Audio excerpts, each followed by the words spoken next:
El Reino Unido tiene un nuevo primer ministro y en esta entrega vamos a analizar la parte económica de su programa de gobierno.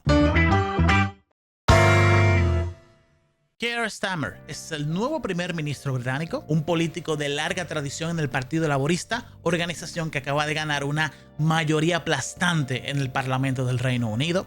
Básicamente el conteo se da 412 diputados versus 121 del Partido Conservador. El Partido Conservador es el de derecha en el Reino Unido. Son las partes más conservadoras de cómo rendir y administrar la parte económica, mientras que los laboristas es el partido de los trabajadores, que siempre tienen una posición un poco más hacia el sindicalismo y hacia el derecho de los trabajadores. Pero, ¿cuáles son las medidas y promesas con las cuales Starmer ganó el favor de los votantes? La primera se da desde el punto de vista de mano dura contra el crimen.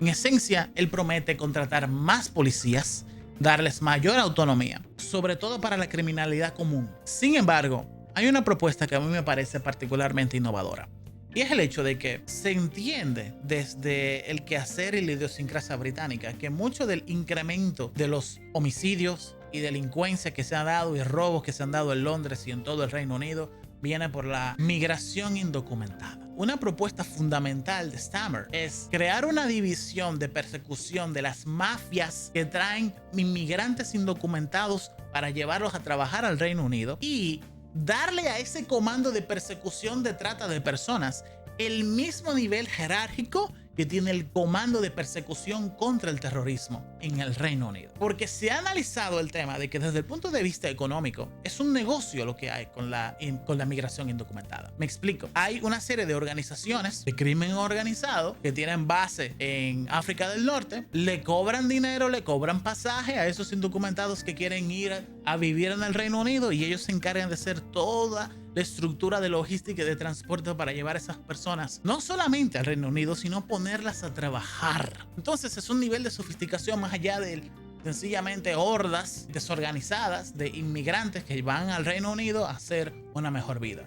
No, es una estructura que tiene un motivo económico. Y básicamente lo que van a hacer es hacer contrainteligencia para controlar la trata de personas y la inmigración indocumentada en el Reino Unido. Cambiando de renglón, en materia energética, la política de Starmer estará dirigida a la creación de una empresa británica energética. Sin embargo, esta empresa británica no va a ser una nueva generadora de capital público, sino que va a ser un fondo de inversión en energía renovable que va a tomar capital público y capital privado para hacer inversiones en fuentes y matrices de energías renovables. Dígase que lo que va a crear realmente no es bienes de capital para incrementar la producción de energía en el Reino Unido, sino más bien un vehículo de inversión para los grandes capitales del sector energético británico y europeo. Para mí esto realmente es una decepción, porque yo pensaba que una de las formas más factibles que el mismo gobierno británico hiciese inversiones de capital, inversiones en infraestructura energética de largo plazo, incluso que si tengan que emitir bonos soberanos para esto, que lo hagan, pero que incrementen el peso que tiene las matrices energéticas renovables dentro del total de la producción del Reino Unido. Esto no es lo que él ha creado. Él ha creado una piscina de dinero con fondo público, en donde de ahí va a haber un gestor, un manejador de portafolios que se va a encargar de repartir ese dinero en conjunto con el sector privado. Es posible que tenga muy pocas posibilidades de éxito en el corto tiempo en el que se espera que van a haber cambios en materia energética sostenible en el Reino Unido. En materia de vivienda, el Reino Unido se plantea la construcción de 1.5 millones de viviendas para apalear el déficit habitacional que existe en todo el país. Sin embargo, la forma en la que lo van a hacer no es tomando capital público para hacer inversiones en infraestructura de vivienda. No, señor. Lo que van a hacer es modificar la legislación de desarrollo urbano que actualmente existen en Londres y en otras regiones altamente demandadas con un altísimo... Bueno, es muy posible que Londres sea una de las demarcaciones demográficas con mayor costo por metro cuadrado del mundo entero. Entonces lo que van a hacer es modificar la legislación a fin de permitirle a los desarrolladores construir más casas con una menor cantidad de requisitos. Esto también es un poco decepcionante para mí, por el hecho de que lo que está pasando en el Reino Unido es un modelo clásico de gentrificación y de migración de personas que no pueden pagar alquiler. Si tú tomas las principales ciudades tipo Londres, por ejemplo, que es una de las regiones mayor urbanizadas que hay en el mundo, tú tienes un centro justamente en el medio, ¿no? Londres, la mancha gris de Londres se expande casi de manera circular. Entonces lo que sucede es que en el centro de la mancha el costo de los alquileres es absolutamente inmanejable, incluso para las personas de dinero en el Reino Unido. Lo que normalmente sucede, la forma de pensarlo desde el punto de vista económico, es que a medida que sube la inflación, el precio de los alquileres también va subiendo un poco. Pero el tema es de que a la larga, el precio de repricing de los contratos de alquileres, los contratos de alquileres siempre suben un 1%, un 2%, un 5% anual, todo depende del trato entre el inquilino y el propietario. A veces hay años en donde la inflación sube más que el mismo precio de los alquileres. Entonces a los propietarios les es más factible sacar a los inquilinos de las propiedades y que esos inquilinos se vayan a vivir a otro lugar para rehacer otro contrato con un cliente, con un inquilino que sí pueda pagar ese monto. Y en mercados inmobiliarios como el de Londres, eso es a razón del día. Es así que se da. Entonces el problema es una alta demanda de hogares para familias, y esas familias no lo pueden pagar porque sencillamente no hay suficiente oferta de hogares. Entonces una forma de resolver este problema es construyendo más viviendas. La forma en la que esto se hace es que tú tienes un polo urbanístico en un lugar determinado, tienes una mancha gris, por ejemplo Londres, donde en el medio está el precio por metro cuadrado más caro que tú puedes tener en tu país. Entonces obviamente que ya no hay en el centro de la mancha gris más metros cuadrados a desarrollar. Entonces tú lo que haces es que tú desarrollas nuevos proyectos urbanísticos a las afueras de las ciudades, pero que estén cerca de las principales carreteras que interconectan la ciudad con el interior del país. Tienen que ser generalmente área verde, área que nunca haya sido desarrollada anteriormente, y tiene que ser con capital público. ¿Por qué? Porque no necesariamente tú tienes que hacer, si tú tienes un déficit de 1.5 millones de habitaciones o de hogares, no tienes que hacer el 1.5 millones de habitaciones, con que sencillamente tú hagas, por ejemplo, 100,000 en un año y medio o 2 años. Eso es suficiente nueva oferta dentro del mercado de bienes raíces para hacer un shock en la estructura de precios del mercado de alquileres y en el mercado de casas nuevas, como para que baje un poco, por lo menos se impida que sigan creciendo el metro cuadrado de las zonas altamente urbanísticas, altamente desarrolladas ya. Y así le permites que las personas tengan acceso a hogares dignos con una decente recorrido hacia sus trabajos, dígase que sean de menos de 2 horas por día, por ejemplo. Y al final todo el mundo está feliz, menos los propietarios de los bienes raíces de los centros de las ciudades, que son las personas que se oponen, que son los sectores que se oponen al desarrollo de nuevos sectores urbanísticos, porque al incrementar la oferta de vivienda y de bienes raíces, tiene que bajar por lo menos el precio de ellos para ser competitivos. Eso es un tema de balanza, pero el solamente reducir criterios de regulación para que los desarrolladores puedan construir más casas con un precio menor, a mí me parece que no es suficiente. Porque si ustedes se ponen a ver la legislación de bienes raíces y de construcción del Reino Unido, más que requisitos y permisología y burocracia, lo que realmente está más desarrollada, está más ida hacia la seguridad. ¿A la seguridad de qué? Bueno, de que los ingenieros y desarrolladores urbanísticos tienen que construir con cierta calidad de materiales. Porque si fuera por ello, utilizan resinas y utilizan insumos de construcción baratísimos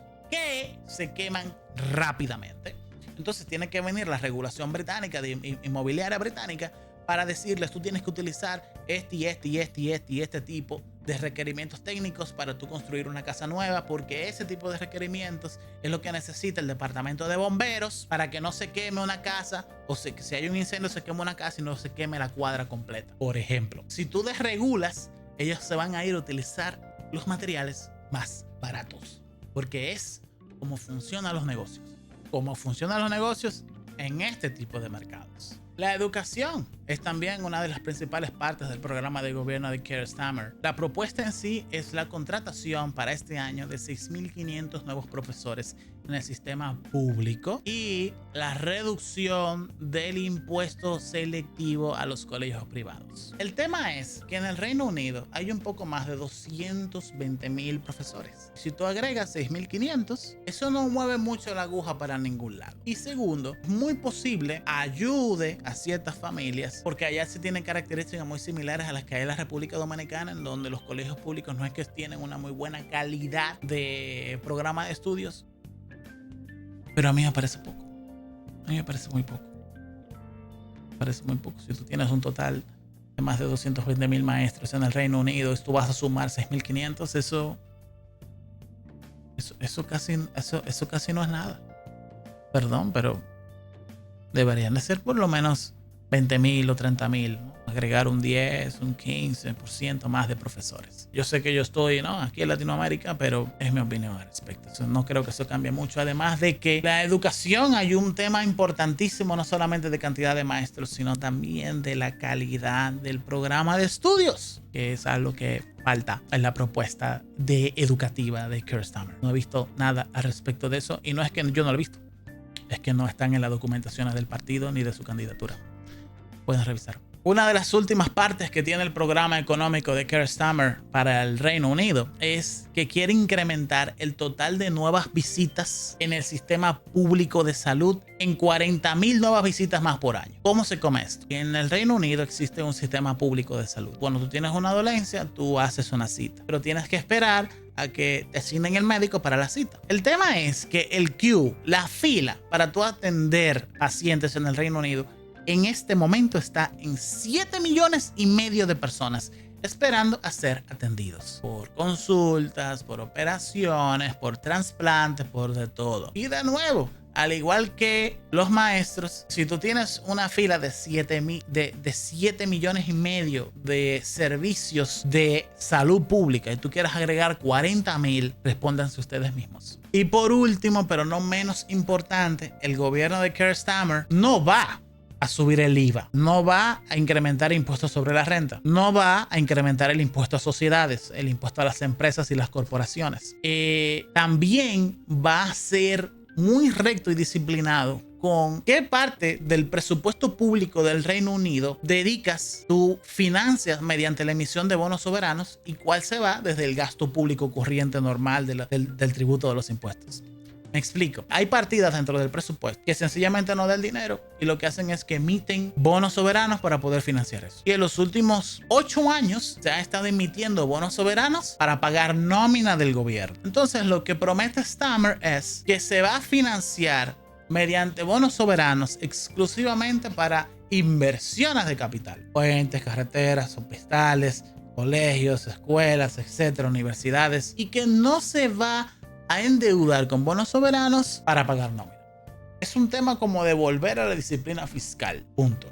Eso a mí me parece muy interesante y creo que muchos países aquí en Latinoamérica deberíamos de copiar eso, porque realmente no se hace una relación entre qué gasto se financia mediante fondos propiamente levantados por el gobierno mediante impuestos y qué capital, ¿no? ¿Qué partidas del presupuesto público se va a financiar con bonos soberanos? Eso a mí me parece sumamente interesante y creo que hay muchos países de Latinoamérica que tienen mucho que aprender respecto a ese tipo de políticas. Bueno, y básicamente eso fue un desglose de la parte económica del gobierno de Keir Starmer, a menos de las propuestas que había prometido para campaña. Vamos a estarle dando seguimiento a este tipo de cosas.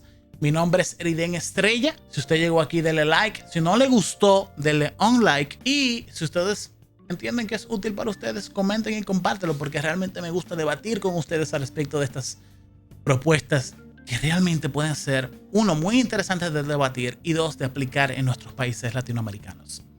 Mi nombre es Eriden Estrella y hasta la próxima.